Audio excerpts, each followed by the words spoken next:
La novela policial es el género del presente. A cada época le corresponde un crimen. Estamos inmersos en esas tramas. Coleccionar policiales es adentrarse en el vértigo, el espanto, el deleite, la intriga, pero también en dilemas morales y sociales. Las zonas oscuras de la naturaleza humana se leen claramente en una buena novela policial.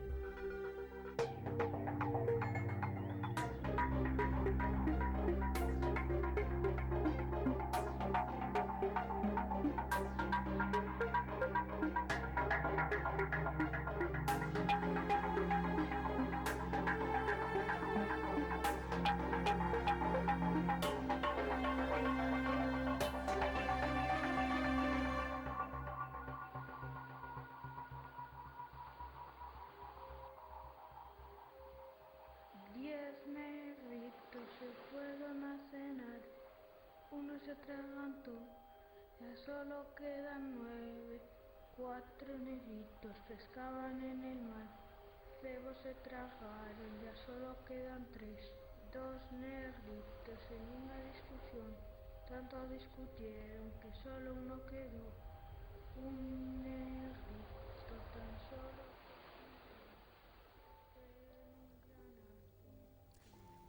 Hay un policial clásico que es sumamente perturbador, que sigue siéndolo. Y el título que parece tan ingenuo, se trata de 10 negritos de Agatha Christie. El título es ingenuo porque en realidad se sostiene en una canción que trata de 10 negritos que van desapareciendo uno a uno como los protagonistas de esta novela. Aquí no es uno el que murió, sino que son todos los que van a morir. Pero algo muy interesante en esta especie de reclusión que tienen los personajes a lo Gran Hermano es que todos saben que en la vida fueron culpables de una muerte por la que nunca fueron condenados. Y por arte de magia, o más bien por arte del líder de esta trama, se reúnen en la Isla del Negro y van cayendo uno a uno. Según Marcelo Birmacher, que va a estar con nosotros en este programa, Agatha Christie fue una mujer extraordinaria y parte de eso tiene que ver con la desaparición que ella misma pergeñó en vida. Durante 2 semanas no se sabía dónde estaba y finalmente se la encontró alojada en un hotel con el nombre falso de quien era la amante de su esposo. Vaya trama que construyó en su propia vida. Y también Vladiko Ciancic, autora de Cuadro de una muerte dudosa, dice que la vida ideal para ella es precisamente la de Agatha Christie, no solo por lo que escribió, sino por lo que viajó. Con los escritores argentinos vamos a adentrarnos en la Isla del Negro.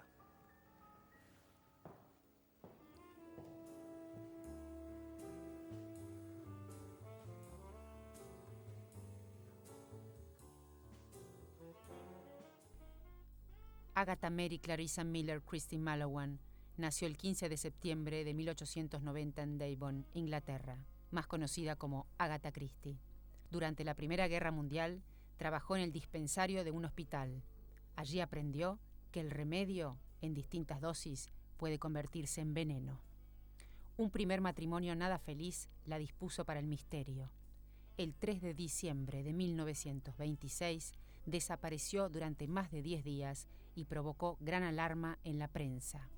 Encontraron su auto abandonado en una cantera y se registró en un hotel llamado el Swan Hydro, bajo el nombre de la mujer con quien su marido la había engañado. Ella dijo que tuvo amnesia, alterada por la muerte de su madre y la infidelidad de su marido. De su propia vida extrajo un pequeño policial. En 1930 se volvió a casar con un arqueólogo que acompañó a Oriente Medio, donde ella misma iba a ambientar varias de sus novelas. Fue nombrada Dama del Imperio Británico y murió en 1976, con 85 años.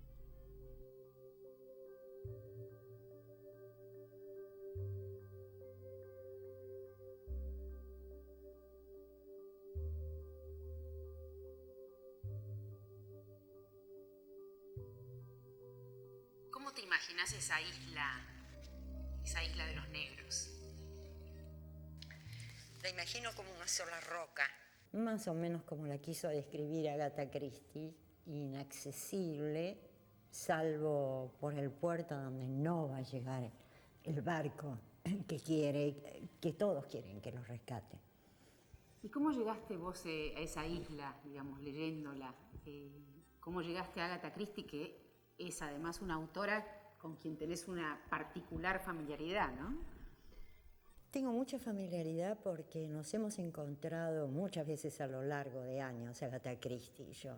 Mi padre leía policiales, es muy posible que me haya dado a mi padre la primera novela que leí de Agatha Christie. Ahora no recuerdo cuál, me parece que he escrito, no sé, algo así como 150 de esas pequeñas y fascinantes novelas. Pero nunca nos perdimos de vista porque cada vez que yo estaba en un lugar donde había una excavación arqueológica, imaginaba a Agatha Christie, quería ser Agatha Christie, ese era el sueño de mi vida, lo fue hasta antes de ayer, y me parecía que era la forma mejor de vida para cierto tipo de escritora.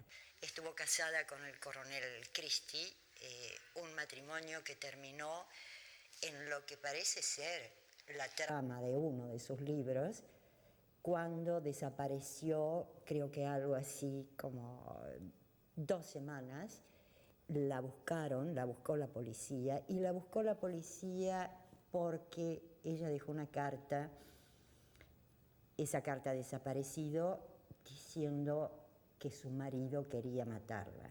En realidad, el pobre coronel Christie se había enamorado de otra mujer, hizo algo casi más perverso que matarlo. Lo puso como principal sospechoso al dejar el auto al lado de un río, desaparecer, que la buscaran, que rastrearan el Támesis, que apareciera en todos los diarios del mundo, el señor Christie tratando de responder. Por supuesto, ya no vivía con ella, estaba con su nueva, la que iba a ser su nueva mujer. Siempre fue, digamos, es un misterio que no se resuelve. Veamos cómo es el plot o cómo es el argumento. Agatha Christie estaba casada y muy enamorada del coronel Christie, y era para su época una de las mujeres más liberales que se pueden conocer. Había viajado con él por todo el mundo, dejando a su hija, que tenía apenas un par de meses, no le importaba ningún tipo de aventuras, no tenía miedo de nada. Pero ¿qué pasa? Cuando el marido le anuncia que se enamoró de otra mujer y que quiere el divorcio, vuelve para atrás en una reacción casi victoriana, y victoriana también en el sentido de la venganza. Se sabe que muchos crímenes son cometidos por venganza. En este caso, ella desapareció después de que hubo tratado infructuosamente de convencer al marido que siguiera viviendo con ella y de negarle el divorcio. El marido simplemente se mudó a casa de unos amigos con la nueva mujer, y el golpe para ella fue tan fuerte que, según cuenta la historia oficial, tuvo una especie de derrumbe psíquico, perdió la memoria y no sabía dónde estaba. Hizo de ese episodio una trama policial. Lamentablemente, y después se arrepintió, esto le generó un horror de la prensa. ¿Por qué? Porque no esperaba que el periodismo fuera tan cruel.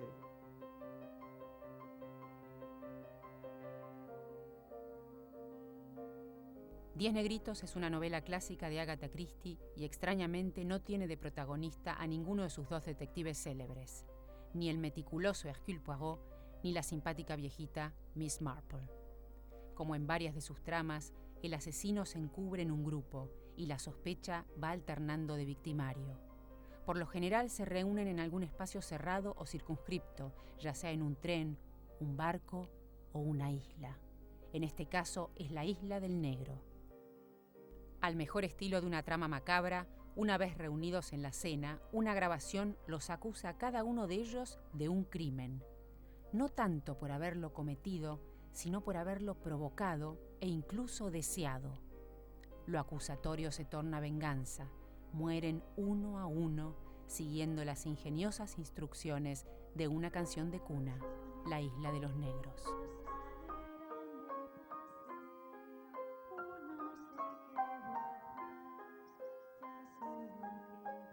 En 10 negritos también hay algo de los que matan sin saberlo.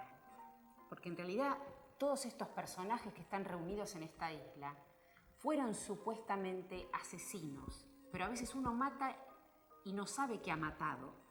Yo creo que todos tienen conciencia de que provocaron la muerte de alguien y que oscuramente se arrepienten, muchos tienen pesadillas con esas historias. Es como la culpa que carcome. Es la culpa.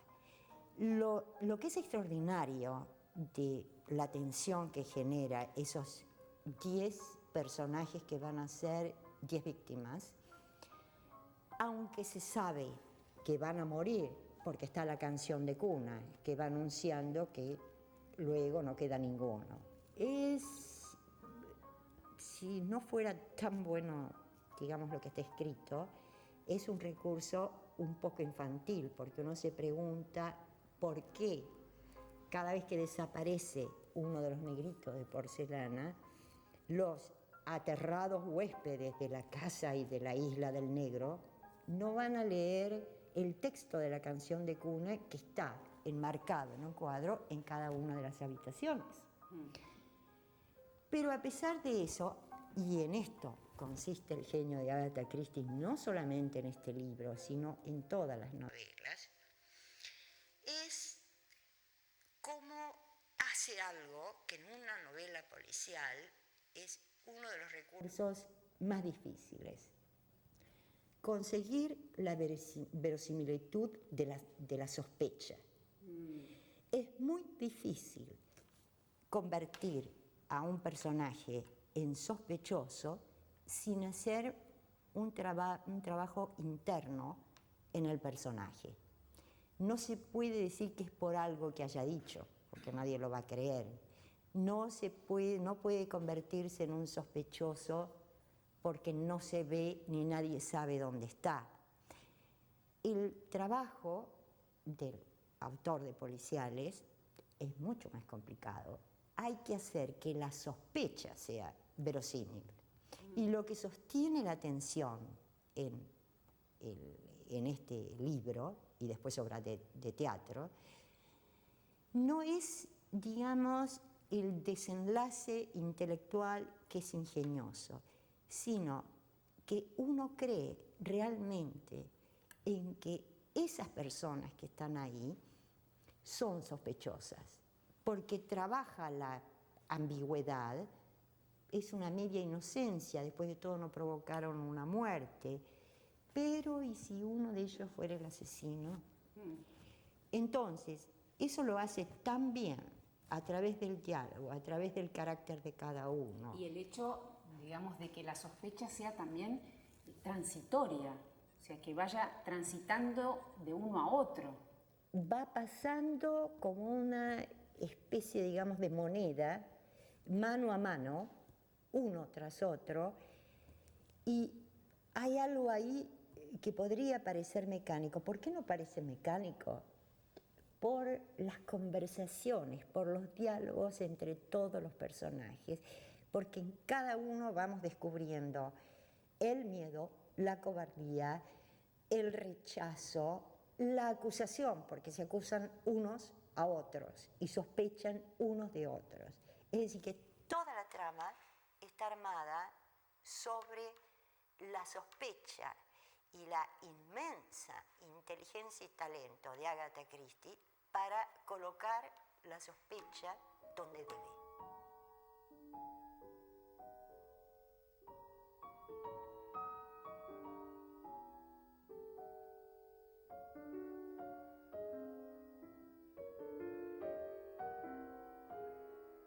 Documento manuscrito enviado a Scotland Yard por el capitán del barco Ena Juana.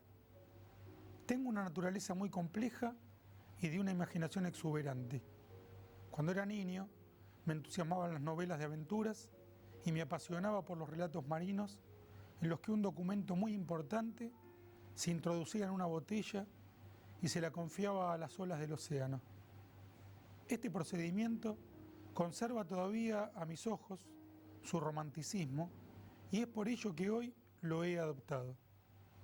Hay una probabilidad contra cientos de que mi confesión escrita sobre estas páginas y puesta dentro de una botella lanzada al mar esclarezca un día el misterio de los 10 cadáveres encontrados en la isla del Negro y permanecido hasta ahora inexplicable.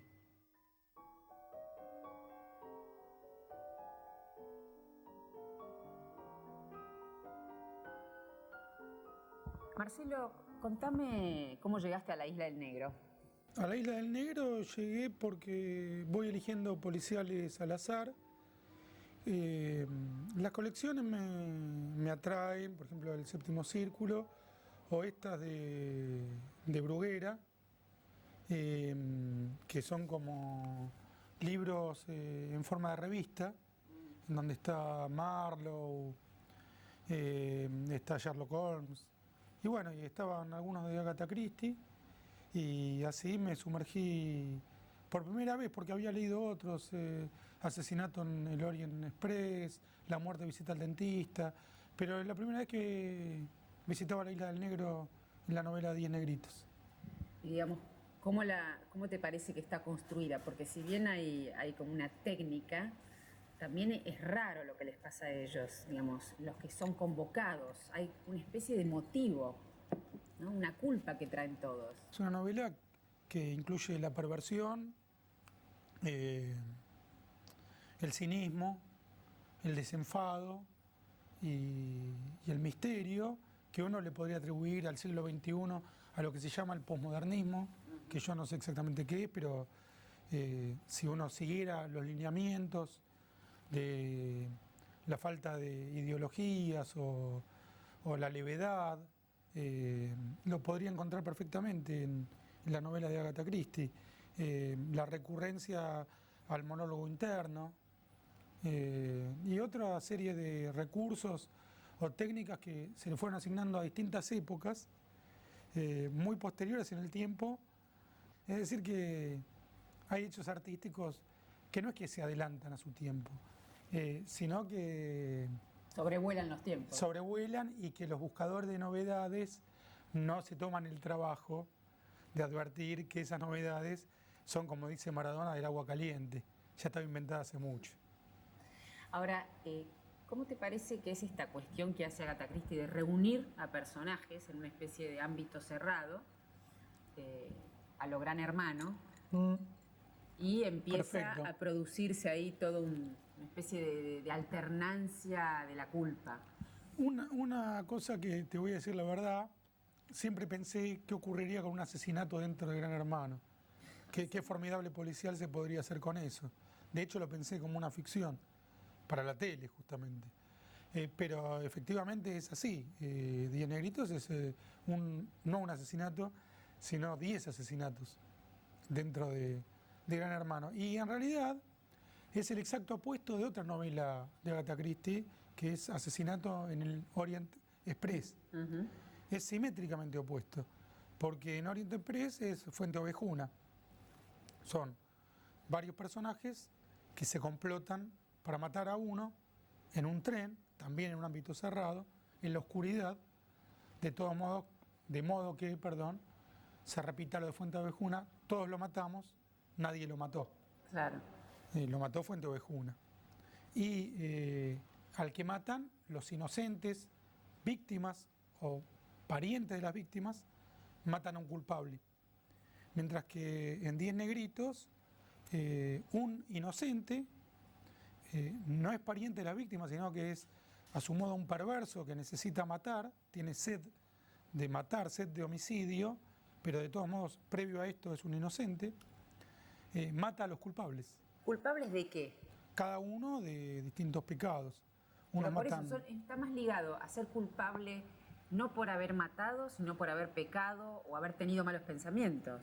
Básicamente, no, por la acción, por la acción. Uno mata por codicia, hay 2 sirvientes que matan a su ama por codicia, otro mata por un pecado que no está clasificado, ni en los 7 pecados capitales, ni en el no matarás, ni en los 10 mandamientos, que es mata por celos, que es el asesinato que comete el rey David contra Elitita, que está también citado aquí. Bueno, en realidad el rey David lo manda a morir en batalla porque el rey David está enamorado de la esposa del soldado, mientras que aquí el general lo manda a morir en batalla porque el soldado estuvo con su esposa.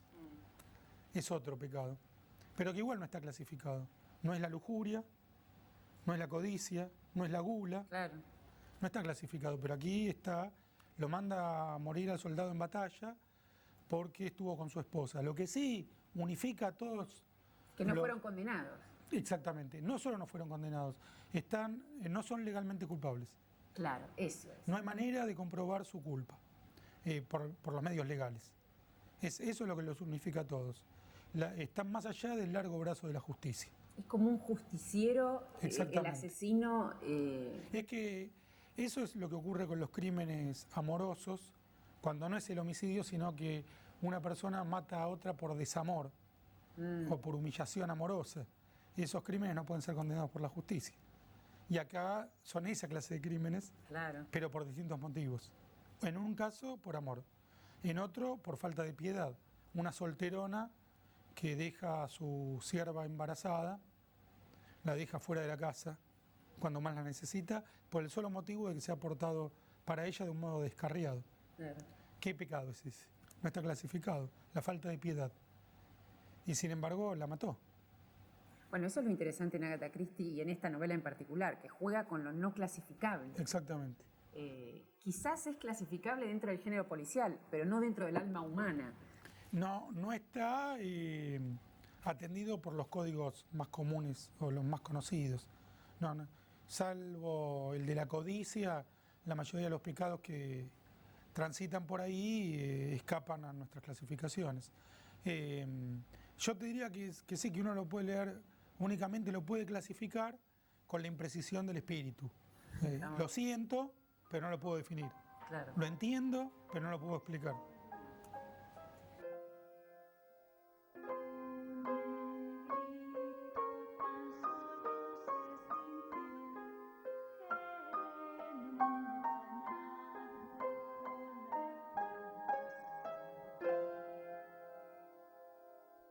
¿Y qué te parece la canción que articula toda esta historia?